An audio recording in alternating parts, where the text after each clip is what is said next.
only express your true, unique self if you refuse to let anyone impact and suppress that expression of your true, unique self. Hi, it's Rob Moore here, and over a year ago I interviewed David Icke for my podcast, The Disruptive Entrepreneur, and this YouTube channel. Content about 5G, the virus, is getting banned all over the place by YouTube. So this excerpt is from an interview more than a year ago where I think you'll find it very interesting, some of the predictions David made about maybe what's happening now. Make sure you subscribe to the channel right now in case this video gets taken down, and let's go to the clip interview with David Icke. You said earlier you can't walk down the street without getting laughed at. I couldn't. I can now. Okay. So I get stopped in the street and talked to very seriously now about what's going on in the world. It's been a dramatic transformation, but it once was like that, absolutely. Yeah. Okay, so I'd like to talk about both of those sort of more extreme scenarios. So at first when that happened, how did it make you feel, and how did you deal with it and cope with it and carry on doing your work despite all this ridicule? Something inside of me told me this was leading somewhere, and that if I kept going, then that somewhere would emerge. And when you go through the level of ridicule that I did in the early mid-90s, one of two things happens. Either it destroys you and you withdraw from the world, or you let go of the prison that most people live in, which is the fear of what other people think. Most people are not living their lives. They're not living who they are. They're living what they think others think they should be. And therefore, they're living a lie. They're living someone else's version of them. What happened to me as a result of that massive ridicule is that I let go of the fear of what other people thought. And when you do that, it's indescribable what that does, because no more mental gymnastics before you open your mouth. What do I say here? They want you, don't they? Hello? Hello, darling. Yeah, I'm in the middle of an interview. Would you like to be part of it?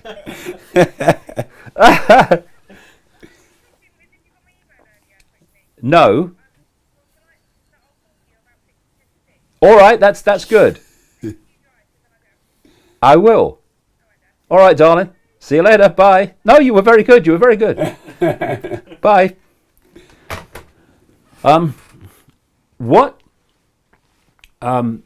What I did was let go of that fear of what other people thought of me, and the freedom is indescribable. Because, like I say, you don't have the mental gymnastics. How do I put this so they won't think I'm crazy? What do I leave out so they won't think I'm crazy? You reach this point where this is me, and I don't give a damn if you think I'm crazy. So, how did you do that? Well, it's something that comes from letting go of the fear of what other people think. You know, I mean, if you ask people to write down, say, their top 5 fears, all over the world, invariably, the vast majority would include speaking in public, right? Mm. What is the fear of speaking in public? It's the fear of what other people think. Ridicule, shame. Yeah, it's the fear of what other people think. Mm. So when you stand on a stage, if you fear what other people think, you can be nervous because the power dynamic is with the audience, because they are going to decide if you feel secure or not. So you're scanning the audience as you're speaking, and you're looking for reaction. What do they think of it? That power is there. Mm. Once you let go of the fear of what other people think, you can speak to 100 people or 1,000,000 people. It doesn't matter, because the dynamic has changed. The dynamic now says, this is my truth, and I respect your right to make of it what you will and come to your own conclusion. But this is my truth, and your reaction is not going to affect my truth.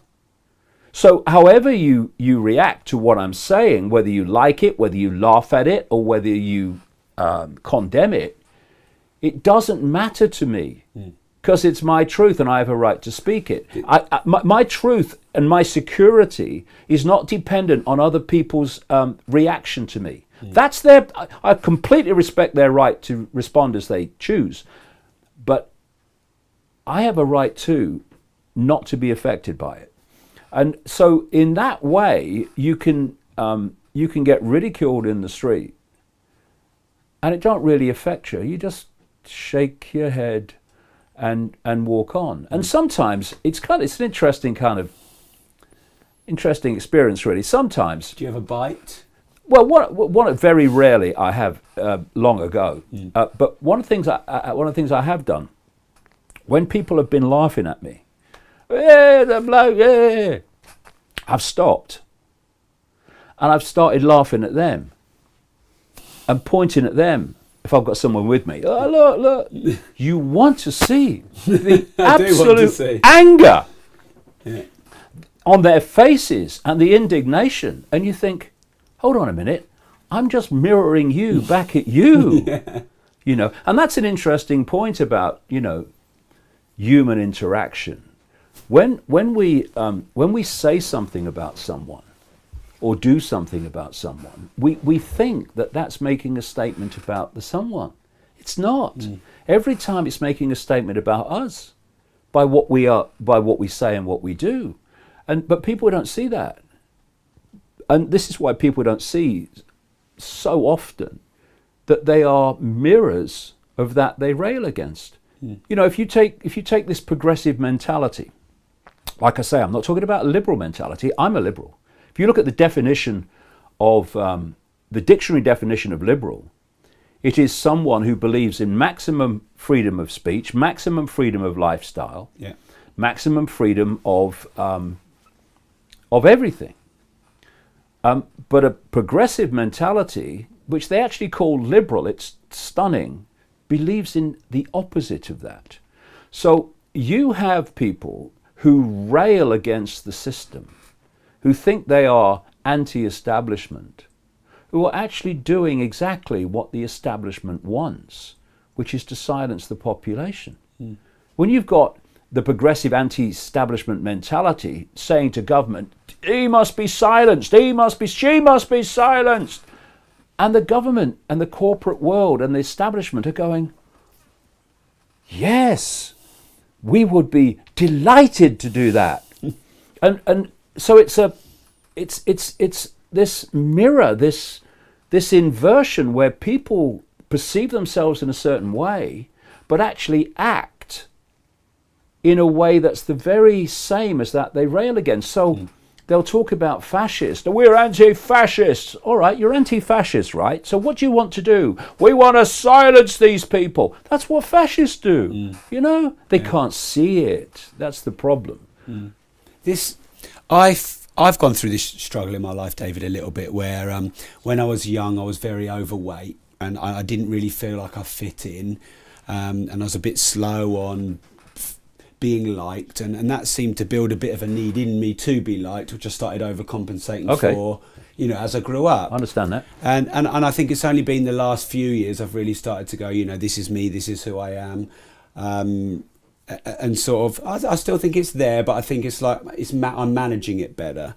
I have found, like you visibly lifted when you said it. It was like when you said it's liberating and freeing. It was like you exercised something from and I just know how amazingly more impactful and happy and confident people would be if they stopped worrying about what everyone thought about them. And I really want to dig in this because I don't know if you were able to do it through some introspection, or I don't know if almost you were forced to do it because it was, like you said, hide away and I don't exist in the world because they've beaten me, or one day you thought this is enough is enough. So what could you say to other people who are a bit overly worried about what people think to help them get rid of it? Well, first of all, if you have people around you who so disrespect your right to be you that they give you a hard time for being you, then what are you doing with them? You know, there's loads of other people out there that will respect you. Go and find them. Don't surround yourself with people that don't respect your right to be you. I don't care if they're family. I don't care who they are.